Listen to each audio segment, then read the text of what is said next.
Ya. Bueno, hoy día, la clase de hoy, vamos a seguir viendo sistemas equivalentes de fuerzas, ¿cierto? Es decir, nuestro objetivo siempre va a ser encontrar una fuerza resultante que represente al sistema con el que estamos trabajando. Hasta ahora vimos cómo realizar dicho proceso en el plano, en 2 dimensiones, y también vimos cómo caracterizar la condición de equilibrio de una partícula, ¿cierto? Hasta ahora nuestro estudio se ha limitado a un sistema bidimensional y el cuerpo modelado como si fuera una partícula. Hoy en día vamos a seguir con la suposición de que el cuerpo es una partícula, es decir, que es una cantidad de masa concentrada en un punto y que las fuerzas son convergentes a ese punto, pero ahora vamos a ver cómo operar dicho problema en el espacio, es decir, con 3 dimensiones, ¿ya? Que es un poco más tedioso, hay que trabajar un poco más el problema. No es tan visual como en el plano, así que hay que fiarse más de la analítica, pero no es algo complicado, ¿ya? Eh, Vamos a ver cómo descomponer una fuerza en el espacio, cómo sumar fuerza en el espacio, eso es lo que vamos a ver hoy día, ¿ya? Entonces vamos a partir viendo cómo descomponer una fuerza que está en el espacio, dependiendo de los datos que tengamos, ¿ya? Primero vamos a aprender a hacer dicha descomposición conociendo los ángulos que forma con los ejes, ¿ya?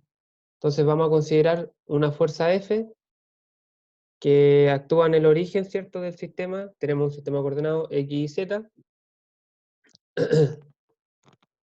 Y para definir a esta fuerza F vamos a dibujar un plano que es el que se ve en la figura OVAC, ¿cierto? En ese plano está contenida la fuerza, ¿ya? Este plano pasa a través del eje Y, del eje vertical, y su orientación está definido por un ángulo φ, ¿cierto? Este ángulo pequeño que se puede ver que está acá como en el piso de la figura, ¿cierto? Está en el plano XZ.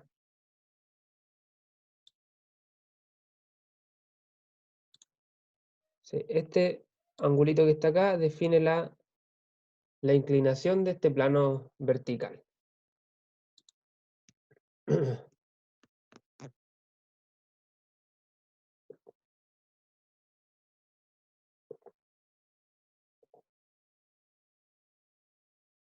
Y por otro lado, la dirección de la fuerza F dentro del plano está definido por un ángulo θi, ¿cierto? Que es el ángulo que forma la fuerza F con el eje Y.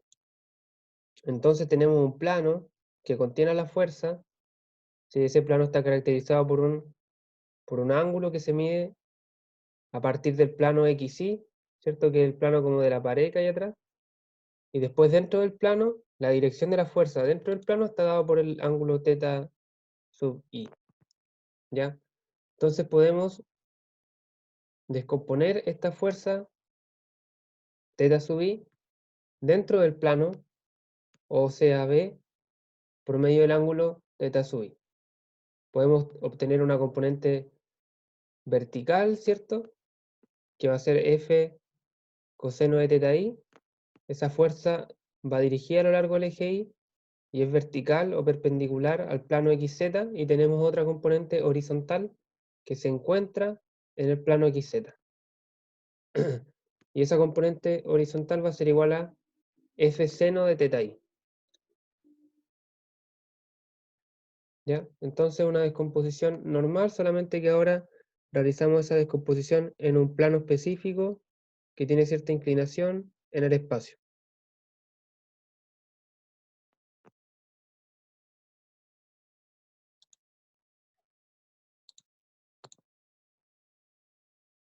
Luego entonces la fuerza FH, que es la fuerza horizontal, la puedo descomponer en dos componentes escalares, ¿cierto? Que van a lo largo del eje X y del eje Z, ¿sí? Esta operación se lleva a cabo en el plano XZ, es decir, en el plano del piso, si se quiere decir así, de la figura. Entonces voy a tener que fx es igual a fh coseno de phi. Recordemos que phi era el ángulo que formaba el plano con el plano xy. Entonces fx va a ser fh coseno de phi, y como fh, que era la f horizontal, es igual a f seno de teta i, me va a quedar esta expresión para la fx, y de manera análoga para la fz, la descompongo la componente horizontal fh por el seno de phi, me queda fh seno de phi, y como fh valía de nuevo f seno de teta i, me va a quedar, ¿cierto?, esta expresión que está acá. De esta manera hemos logrado descomponer la fuerza en sus tres componentes vectoriales, rectangulares, ¿cierto? Que es básicamente el objetivo que vamos a tener siempre con alguna fuerza, descomponerla en sus tres componentes rectangulares, fx, fi y fz, que estén dirigidas a lo largo de los ejes coordenados con los que estamos trabajando. Entonces yo ahora, si conozco al revés, si conozco las componentes y quiero conocer la fuerza, el módulo de la fuerza, puedo, ¿no es cierto?, calcularlas mediante el teorema de Pitágoras. ¿Cierto? Voy a tener que f cuadrado es igual a fi cuadrado más fh cuadrado. Estas son las fuerzas de antes, estas dos de acá. Y también tengo que fh cuadrado es igual a fx cuadrado más fz cuadrado. Si reemplazo esto, me va a dar que f es igual a la raíz de la suma de los cuadrados de las tres componentes. ¿Cierto? Esto es conocido para ustedes, me imagino. Es una extensión del teorema de Pitágoras en el plano al espacio. Recuerden que si tienen alguna consulta la pueden hacer por el chat. Ya, entonces acá lo que hemos hecho nada más es descomponer la fuerza en sus tres componentes rectangulares y relacionarlas con el módulo mediante el teorema de Pitágoras.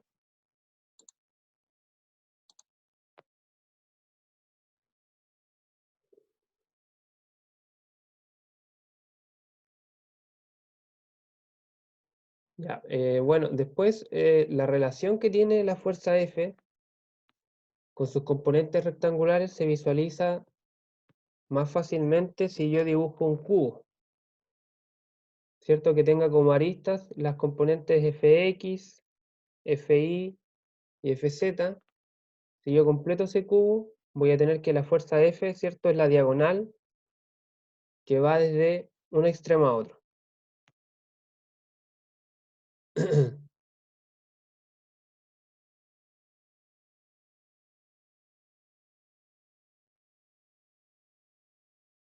Ya, ahora bien, si se fijan en la descomposición que hicimos antes, para obtener fx y fz, tuvimos que ocupar dos ángulos, el ángulo θi y el ángulo φ.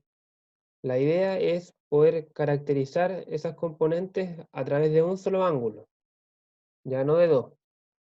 Ahora, por ejemplo, fi, en el ejemplo anterior, la obtuvimos directo a través de un ángulo θ sub i, que era el ángulo que formaba la fuerza con el eje y, ¿cierto?, formando un plano ahí entre esos dos vectores. Si yo repito ese procedimiento para el eje X y para el eje Z, puedo definir las componentes a través de los ángulos que forman con los ejes respectivos.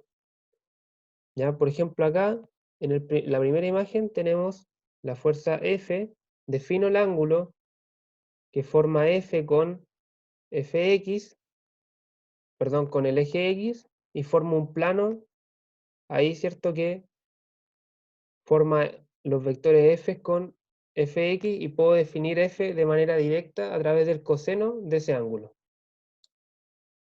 que es esta fórmula que está, fx igual a f coseno de θ. De manera análoga, para la componente z, puedo definir un plano, ¿cierto?, que forme f con fz, Estos son planos tridimensionales, ¿cierto?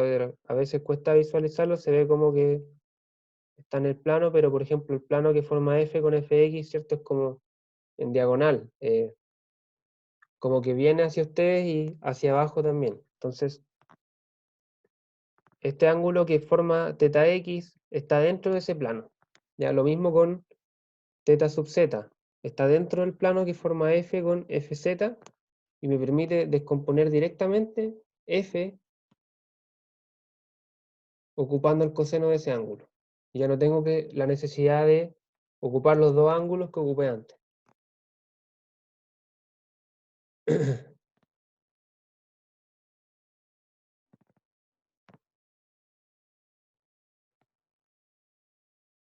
¿Ya? Entonces obtenemos tres ecuaciones escalares para las componentes de la fuerza, que son simples, ¿cierto? Ocupan el módulo de la fuerza por el coseno del ángulo que forma la fuerza con el eje. Ese ángulo sí, siempre tener cuidado de que es el ángulo que forma la fuerza con el eje, pero en un plano que está definido por la fuerza y el eje en sí.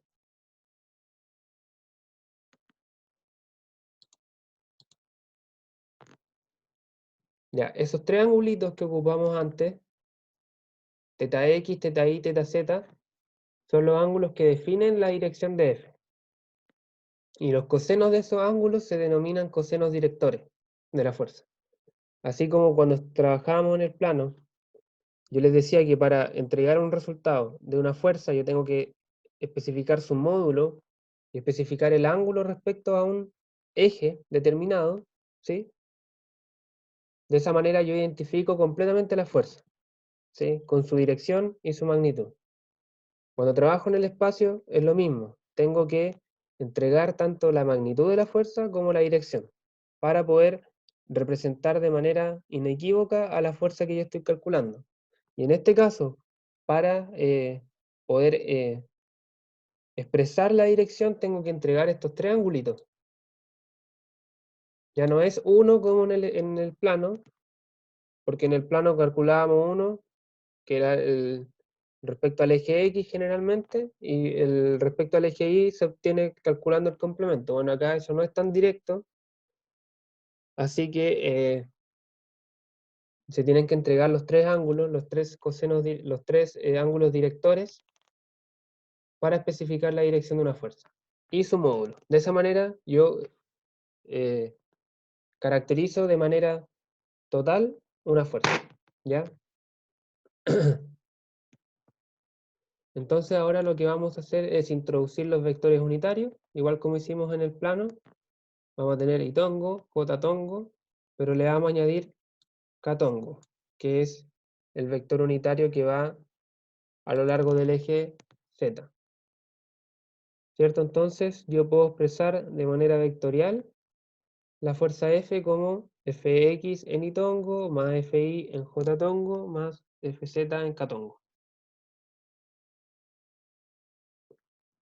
Y si yo sustituyo las expresiones obtenidas anteriormente de Fx, Fi, Fz en la ecuación anterior, voy a tener que f yo lo puedo expresar como el módulo de f, ¿cierto? Por coseno de teta x en i tongo, más coseno de teta i en j tongo, más coseno de teta z en k tongo.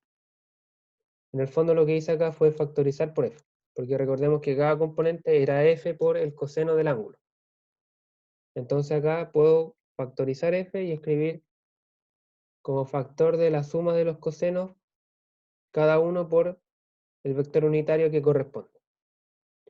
Si yo le calculo el módulo a esta expresión que está acá, voy a tener cierto que el módulo de f es f, y el módulo del vector de la derecha es f cuadrado por cada componente al cuadrado, coseno al cuadrado de teta x, más coseno al cuadrado de teta y, más coseno al cuadrado de teta z. Entonces si yo factorizo f de nuevo, lo saco de la raíz y lo simplifico, me va a dar que la suma de los cosenos al cuadrado tiene que ser igual a 1. ¿Ya? Esa identidad indica que los valores de los tres ángulos no son independientes, ¿ya? Y deben cumplir siempre esta identidad. Es decir, la suma de los cosenos cuadrados tiene que dar 1. Sí o sí. Si no da 1, es porque está erróneo, ¿ya? Entonces, acá tengo un método de verificación muchas veces cuando calcule los ángulos directrices de la fuerza. Puedo, ¿cierto?, corroborar esta identidad y obtener el valor, perdón, corroborar, ¿cierto?, si mis cálculos están bien. Ahora bien, esta entidad que está acá, por ejemplo, si yo conozco teta x, coseno teta y, pero no conozco teta z, no la puedo ocupar para despejar teta z, porque teta z acá tiene dos soluciones, porque está al cuadrado, ¿sí? Entonces, si yo la ocupo para despejar teta z, no sé, me va a dar una solución que es 60 grados y otra solución que es el complemento, es decir, 120 grados. ¿Podría ocupar esa fórmula? Sí, pero también necesitaría un poco más de información para determinar qué ángulo está bien, si el 60 grados o el 120. Así que no es llegar y despejar acá, decir, por ejemplo, conozco este ángulo, conozco este ya y este no, lo voy a despejar de acá. No, porque como es cuadrática, me va a dar dos soluciones. Ya eso tenganlo claro. Pero esta entidad siempre se cumple.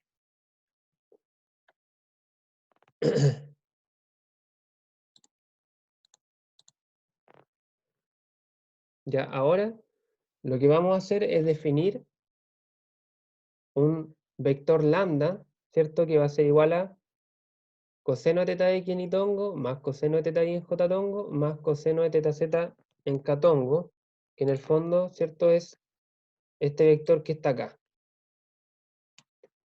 Este vector que está acá, que está multiplicando al módulo de f, lo vamos a definir como un vector lambda, ¿ya?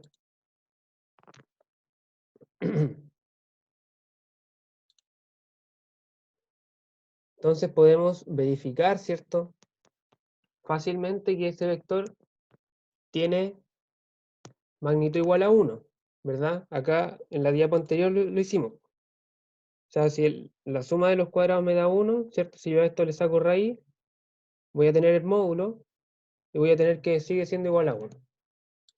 Entonces el vector lambda es un vector unitario, ¿ya?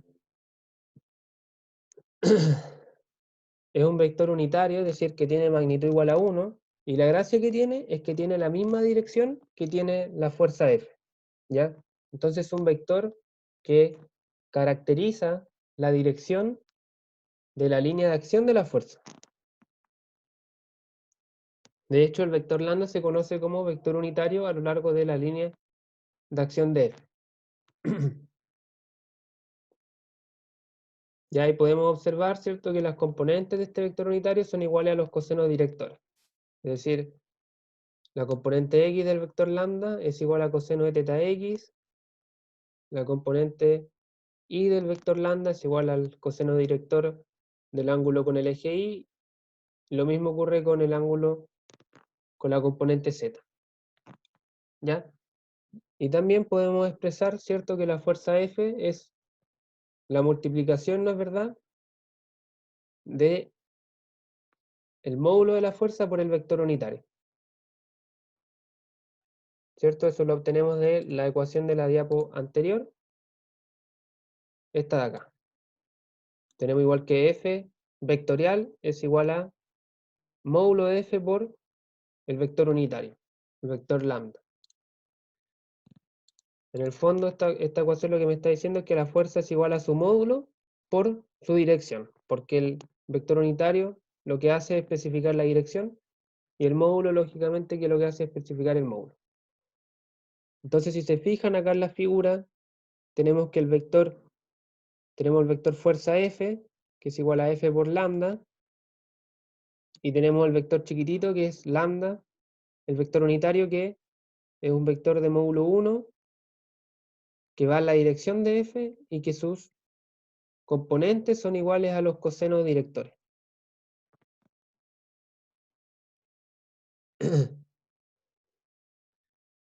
Ya, por último, si conozco las componentes de F, ¿cierto?, y su magnitud, puedo obtener los cosenos directores despejando las ecuaciones que vimos anteriormente, despejando estas ecuaciones de acá. Estas tres ecuaciones, si yo despejo los cosenos directores, voy a tener que cada uno es igual a su respectiva componente dividido en el módulo.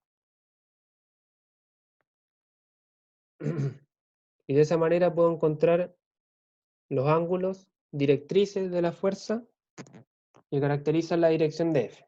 Recordemos que si yo les pido calcular una fuerza en el espacio, una fuerza resultante en el espacio, ustedes tienen que entregarme el módulo y los tres ángulos. De esa manera me están diciendo ya esta fuerza tiene este módulo y tiene esta dirección. Y también, por supuesto, la fuerza en su notación vectorial. ¿Hay alguna duda hasta acá? Ya, hasta acá lo que hicimos fue deducir una serie de fórmulas que permiten relacionar la fuerza con su módulo y con sus componentes. ¿Ya? Descomponiendo la fuerza a través de ángulos que forma con los ejes coordenados. Ahora vamos a ver cómo descomponer la fuerza si en vez de conocer los ángulos, yo conozco puntos en el espacio por los que pasa la línea de acción de la fuerza. Ya vamos a ver otra forma de descomponer. Insisto, esta de acá, la primera que vimos, es cuando conozco los ángulos que forma con los ejes. Ahora vamos a ver cómo puedo descomponer una fuerza si conozco su magnitud y conozco dos puntos a lo largo de su línea de acción. Y esto es muy común, porque generalmente, como hemos visto en los ejemplos en el plano, las fuerzas, una de las fuerzas más comunes con las que vamos a encontrar son las tensiones, o son las fuerzas que producen miembros axiales que transmiten fuerza a lo largo de su longitud. Entonces, por ejemplo, hay una tensión, yo sé que va desde el punto A hasta el punto B. Conozco esos puntos porque sabemos que la tensión sigue la dirección del cable. Entonces yo conozco dos puntos de aplicación de la fuerza. Entonces es interesante aprender a descomponerla mediante esos dos puntos y no necesariamente tener que calcular un ángulo que forma esa cuerda con los ejes, porque como estamos en el espacio, calcular los ángulos no es tan sencillo. Tendría que imaginarme la fuerza en tres planos distintos, ¿cierto? Y con trigonometría, calcular los tres ángulos. Entonces acá vamos a deducir una fórmula que no vamos a ocupar los ángulos, sino que vamos a ocupar los puntos, que es la fuerza ocupa en el espacio. Entonces tenemos acá, en el ejemplo, tenemos una fuerza F, ¿cierto? Que sabemos que pasa, una fuerza F que su línea de acción pasa por el punto A y el punto B, ¿cierto? Entonces acá la dirección de la fuerza la conocemos a través de esos dos puntos. Sabemos que pasa por A y que pasa por B. El punto A, ¿cierto? Tiene las coordenadas x1 y 1, z1, y el punto B tiene las coordenadas x2 y 2, z2. Entonces lo primero que vamos a hacer es calcular el vector de la línea de acción de la fuerza, ¿cierto? Es decir, vamos a calcular el vector que une el punto A con el punto B. ¿Cómo hacemos aquello? Tenemos que a las coordenadas del punto final restarle las coordenadas del punto inicial. Es decir, a las coordenadas de B o al vector posición de B tenemos que restarle las coordenadas de A o del vector posición de A. Siempre final menos inicial.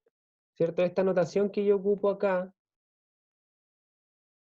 que es RAB, me indica que estoy calculando el vector posición del punto B respecto al punto A. Es decir, el vector que va desde A hasta B. Y para calcularlo tengo que, al punto final, que en este caso es B, restarle el punto inicial, que en este caso es A.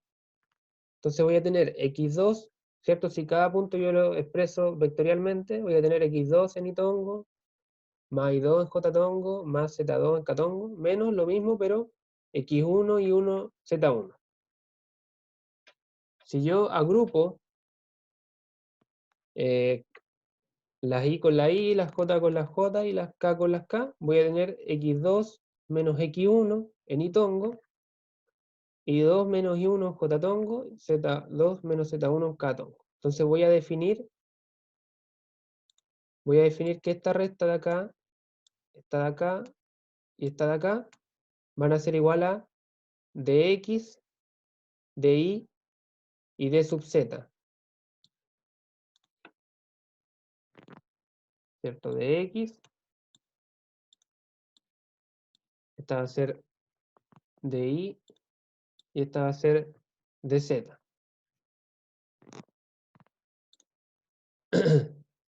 Que si se fijan gráficamente, esta distancia de x representa como el lado del cubo en el que yo puedo encerrar la fuerza, ¿cierto? Ese de x en el fondo es esta distancia de acá.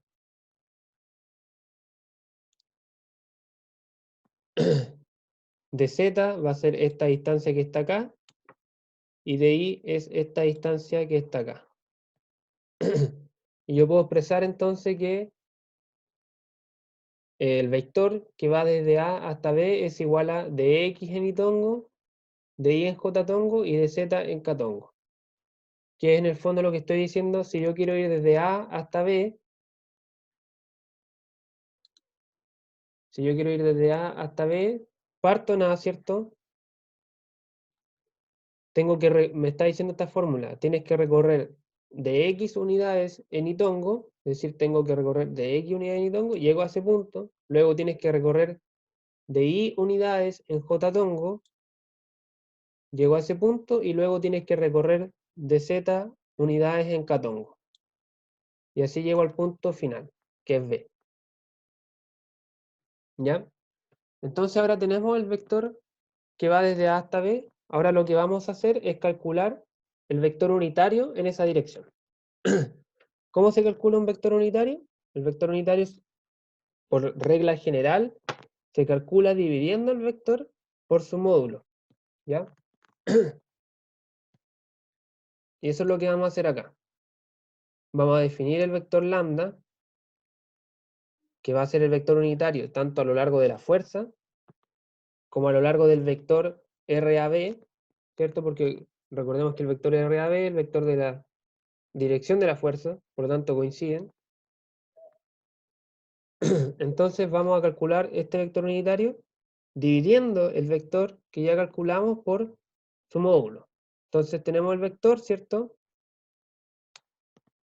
Tenemos el vector y lo dividimos por su módulo, que es este que está acá, de x al cuadrado más de y al cuadrado más de z al cuadrado. Y ese módulo yo lo voy a definir como d, donde d, ¿cierto?, es la distancia que hay desde el punto A hasta el punto E.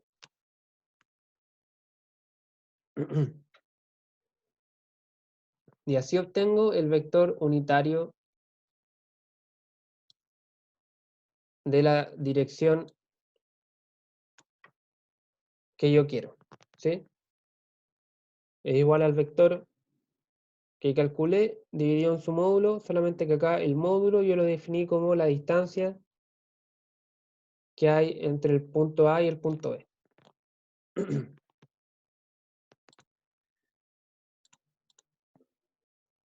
Entonces recordemos que la fuerza F yo la podía expresar como el vector, perdón, como el módulo de la fuerza por el vector unitario a lo largo de su dirección. Entonces yo acá puedo decir que F, ¿cierto?, es igual a F módulo por el vector unitario lambda. Y el vector unitario lambda ya sabemos que es de x en y tongo más de y en j tongo más de z en k tongo dividido en la distancia, que en este caso es d. Y aquí me queda una expresión, ¿cierto?, para la fuerza F que incluye puros datos que yo conozco. Recordemos que estamos dando por hecho que conozco el módulo y conozco los dos puntos en su línea de acción. Entonces acá está el módulo, ¿cierto?, F, y está de x, de y, de z y d, que son parámetros que yo calculo a través de las coordenadas de los puntos conocidos. Entonces, de esta manera yo puedo obtener vectorialmente la fuerza solamente conociendo los dos puntos y el módulo. Ya no necesito conocer el ángulo con el eje X, con el eje Y y con el eje Z. Entonces, a partir de esta expresión, puedo representar, ¿cierto?, las tres componentes. Fx va a ser igual a f dividido en d por dx, fi va a ser igual a f dividido en d por dy, y fz va a ser igual a f dividido en d por dz. Y así puedo obtener las tres componentes de una fuerza.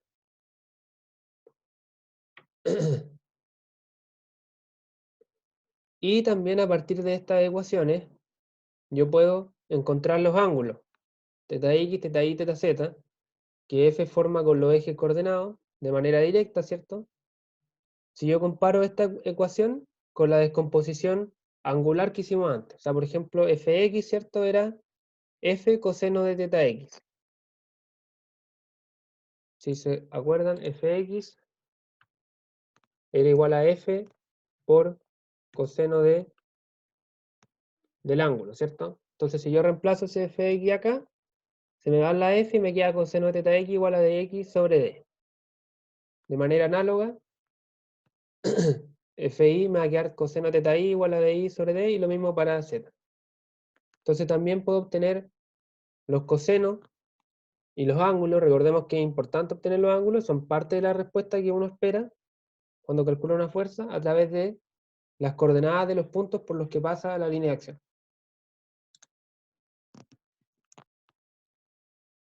¿Consultas hasta acá? Hemos terminado entonces de descomponer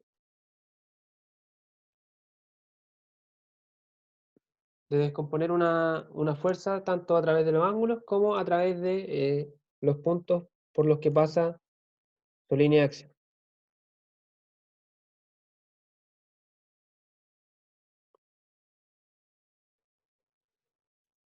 Ya, seguimos entonces. Ya, ahora que ya sabemos descomponer la fuerza, ya sea con los ángulos como con los puntos, vamos a ver cómo obtener la fuerza resultante, que es básicamente, ¿cierto?, la suma de la fuerza en el espacio, y que es una extensión de lo mismo que vimos en el plano.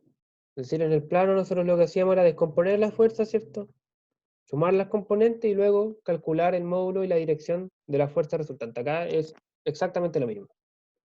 Vamos a representar por R como la fuerza resultante de dos o más fuerzas en el espacio. Entonces yo esa fuerza la puedo obtener sumando sus componentes. ¿Cierto? Tenemos que vectorialmente la fuerza resultante es igual a la sumatoria de las fuerzas vectoriales en el sistema. Si yo descompongo tanto la resultante como las fuerzas que forman el sistema y agrupo, voy a tener que cada componente es igual a la suma de las componentes de las fuerzas del sistema. Si tengo un sistema de tres fuerzas, por ejemplo, la componente Rx va a ser igual a F1, a Fx1, más F2x, más F3x. O sea, tengo que sumar todas las componentes X de todas las fuerzas del sistema. Lo mismo para Fi.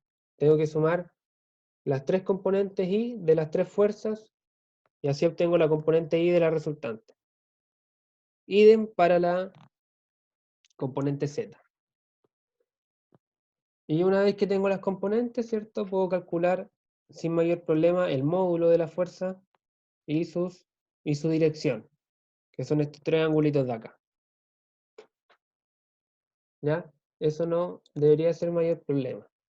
Entonces, en resumen, si yo tengo un sistema de fuerzas, los pasos a seguir son los siguientes. Descompongo las fuerzas del sistema. ¿Ya?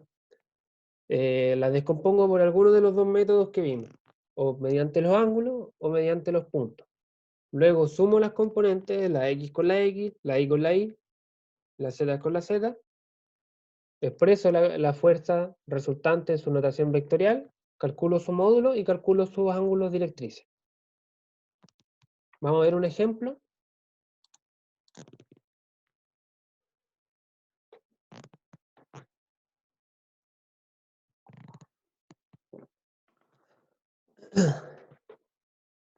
Ejemplo, encontrar la fuerza resultante del sistema de fuerzas concurrentes que actúa sobre la partícula D. en la que consta la fuerza T, ¿cierto? De 150 newtons, que va desde D hasta A. Tenemos la fuerza P de 100 newtons, que va desde D hasta B, y la fuerza F de 250 newtons, que va desde D hasta C. Ya, entonces, acá lo que importa en estos ejercicios en el espacio es ser ordenado, porque son hartos pasos, son hartos cálculos los que hay que hacer, ninguno es muy complicado, pero hay que seguir un orden, si no podemos perder precisión en algún punto. Ya, entonces lo primero que vamos a hacer es expresar vectorialmente los puntos de interés que tiene este sistema, es decir, los puntos por los que pasan estas fuerzas. Tenemos que definir el punto A, ¿cierto? El punto B, el punto C y el punto D. El punto A, ¿cierto? Es igual a 3 metros en Itongo, ¿cierto? Si yo parto del origen, el punto A está a 3 metros en X, ¿verdad? Ese punto que está acá. El punto B está a menos 0,9 en K, en Z. Si yo parto del origen, está a menos 0,9 hacia atrás, en Z. El punto C está a 0,6 en J y 1,2 en Catongo. Si yo parto en 0, recorro 1,2 unidades en Z y 0,6 en I. Y llego al punto C. Y el punto D está a 1,5 unidades en X más 3 unidades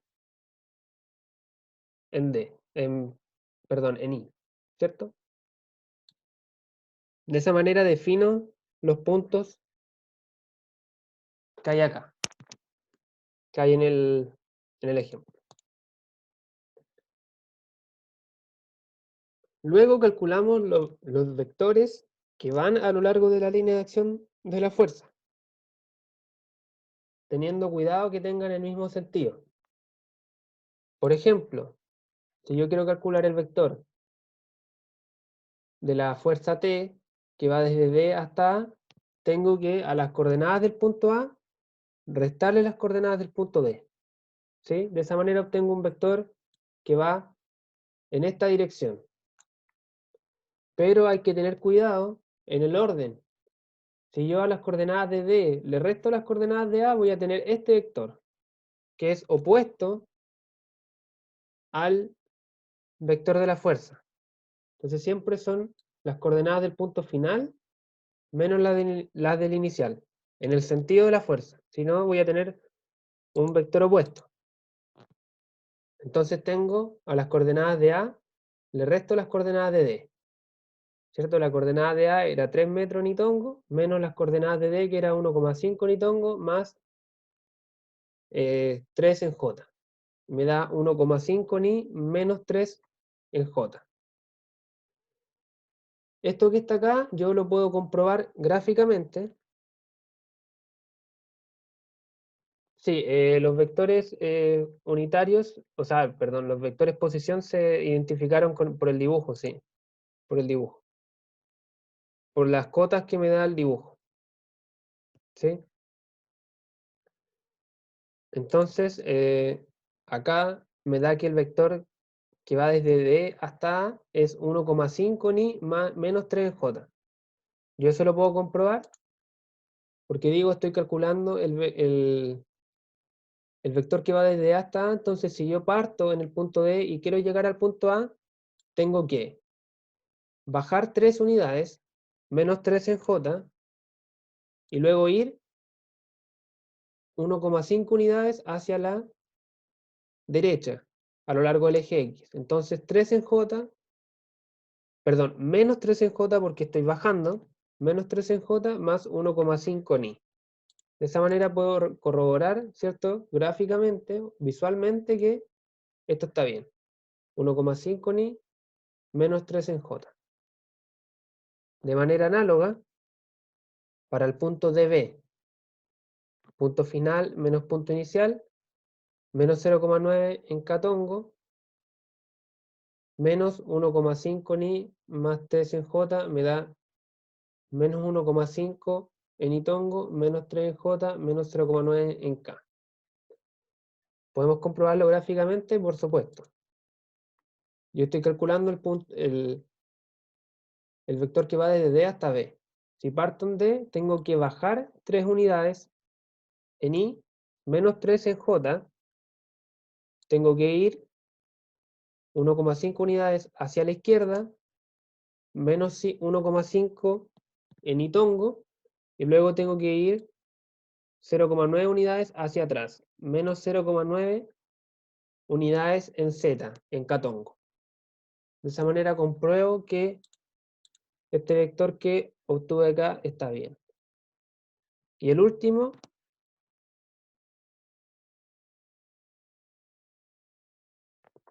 vector que va desde D hasta C, es igual a la posición de C menos la posición de D.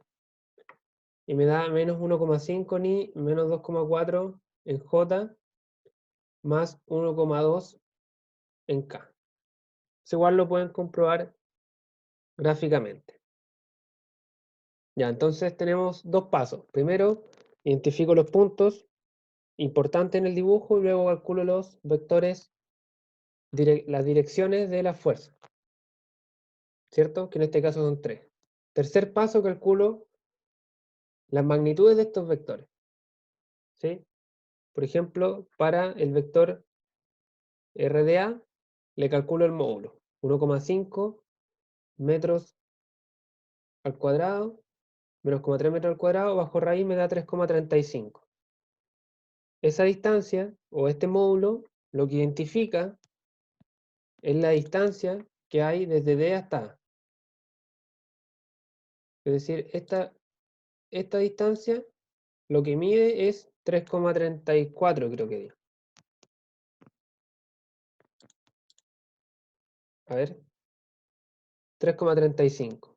Lo mismo vamos a obtener la distancia desde D hasta B y vamos a obtener la distancia desde C hasta D. La distancia en metros, por supuesto. Eso es lo que estamos calculando al calcular el módulo. Y ahora puedo obtener cada una de las fuerzas utilizando esta fórmula, ¿cierto? Es decir, multiplicando el módulo de la fuerza por el vector unitario. Recordemos que el vector unitario yo lo obtengo dividiendo el vector, dividiéndolo en su módulo. Si yo divido esto con esto, obtengo el vector unitario. Lo mismo para el vector de B. Si yo divido esto con su módulo, obtengo el vector unitario correspondiente. Acá no voy a calcular los vectores unitarios, sino que voy a poner los datos directamente en esta fórmula. Pero implícitamente lo que estamos haciendo es calcular el vector unitario en la dirección que corresponde. Entonces, para calcular la fuerza T, tengo cierto que el módulo, dividirlo en la distancia y multiplicarlo por el vector. ¿Cierto? Esto que está acá, esto más esto es el vector unitario. ¿Cierto? Y lo estoy multiplicando por el módulo de la fuerza. Entonces tengo 150 newton dividido en 3,35 metros por el vector acá 1,5 metros en Itongo menos 3 metros en J. Y obtengo un vector ahora que es un vector fuerza. 67,15 newton en Itongo menos 134,33 newton en J. Lo mismo para las otras dos fuerzas. El módulo dividido en la distancia por el vector que calculé. Y me da la fuerza de forma vectorial. Para la última fuerza exactamente lo mismo. Se fijan que son una serie de pasos, cálculos que no son difíciles, pero que sí requieren cierto trabajo. O sea, es harto cálculo que hay que hacer, pero es fácil. Pero a lo que voy es que tienen que estar atentos de no equivocarse acá en en ninguno de estos pequeños cálculos. Cualquier error después se arrastra, ¿cierto?, a un resultado erróneo. Entonces, primer paso, identificar los puntos. Segundo paso, calcular el vector. Tercer paso, calcular el módulo a ese vector. Y cuarto paso, ocupar esta fórmula para obtener la fuerza de manera vectorial. Y ahora que tengo las tres fuerzas expresadas vectorialmente, puedo obtener la resultante. O obtener las componentes de la resultante, mejor dicho. Entonces la componente X de la resultante va a ser igual a la suma de las componentes X de las fuerzas que componen el sistema. ¿Cierto? Es decir, esta fuerza más esta fuerza más esta fuerza, la sumo y me da menos 98,23 newton. Sumo todas las X, sumo todas las Y y todas las Z y obtengo las tres componentes de la fuerza. Y la puedo expresar vectorialmente, como acá se puede ver acá abajo. Esta es la expresión vectorial de la resultante. Y bueno, al final puedo calcular, ¿no es cierto?, el módulo con Pitágoras y puedo calcular los ángulos directrices mediante la división, ¿cierto?, de cada componente por el módulo. Con el signo, ¿sí? El signo va en la fórmula. Despejo me da que θx vale 103,09 grados, es decir, en un ángulo mayor a 90 grados. Eso me indica que la fuerza está hacia la izquierda, en la parte izquierda del eje Y, en la parte negativa del eje X, perdón, ¿sí? Y eso lo puedo corroborar también por el signo menos que tiene la componente X. Eso quiere decir que va hacia la izquierda, no hacia la derecha.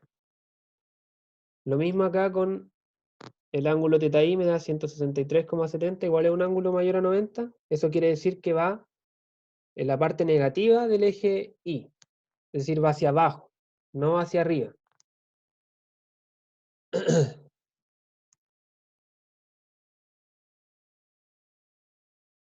Y con θz me da un ángulo de 80,47 grados, si es menor a 90, eso quiere decir que va en la parte positiva del eje Z, es decir, va hacia adelante.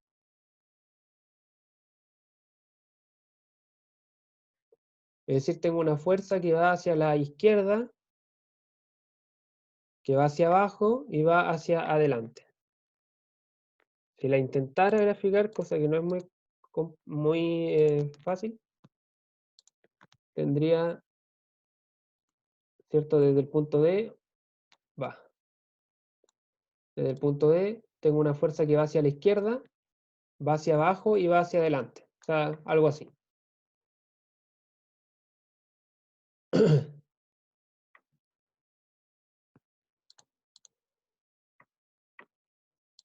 Entonces, así es como sumo fuerzas en el espacio. No es difícil, pero no es tan visual, ¿cierto? Es más complicado visualizar los resultados o irlos comprobando visualmente. Pero los cálculos no son complicados.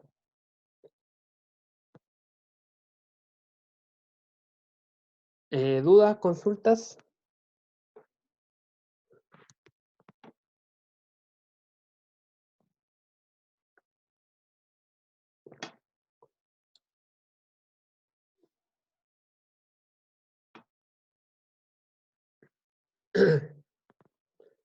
Bueno, si no hay dudas, dejamos. Este era el tema de hoy día. Sí, los ángulos son en sentido horario. Los ángulos se miden en el punto donde está la fuerza. O sea, es como que tú tuvieras un subsistema rectangular aquí,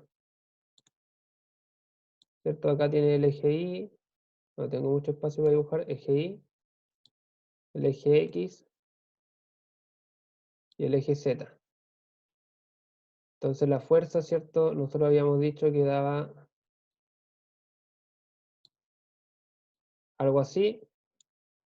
Los ángulos se miden respecto a los ejes que pasan por el punto donde aplica la fuerza.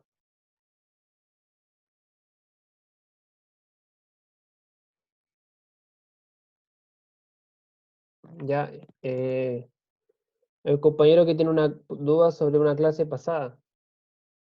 Sí, podemos resolverla ahora si es que no hay más dudas respecto a la clase primero. Podemos resolver tu duda sobre la clase anterior, no hay problema. Así que puedes expresarla nomás y yo te ayudo.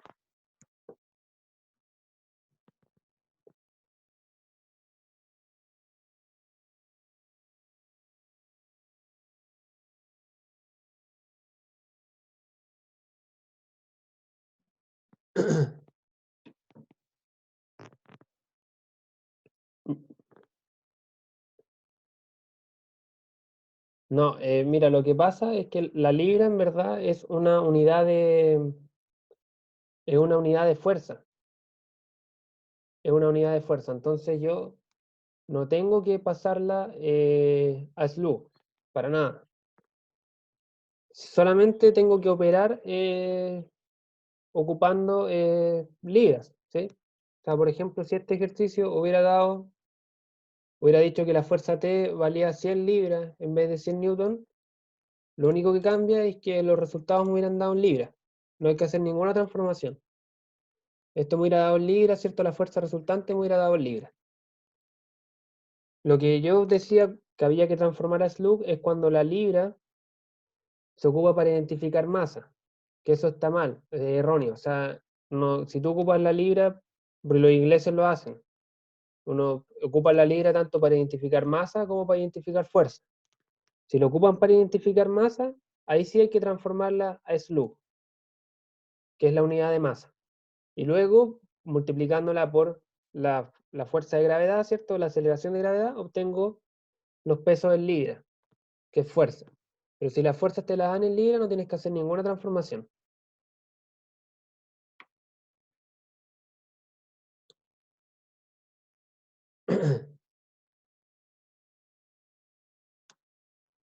Ya bueno, si no hay más consultas, nos dejamos hasta acá. Nos vemos el miércoles, que vamos a ver equilibrio en el espacio.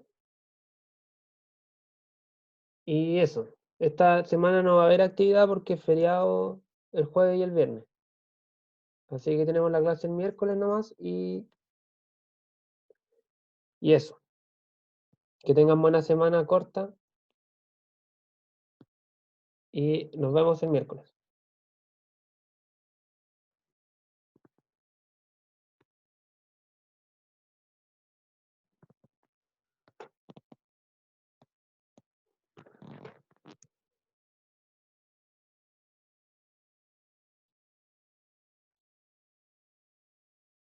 Ya, voy a finalizar la sesión.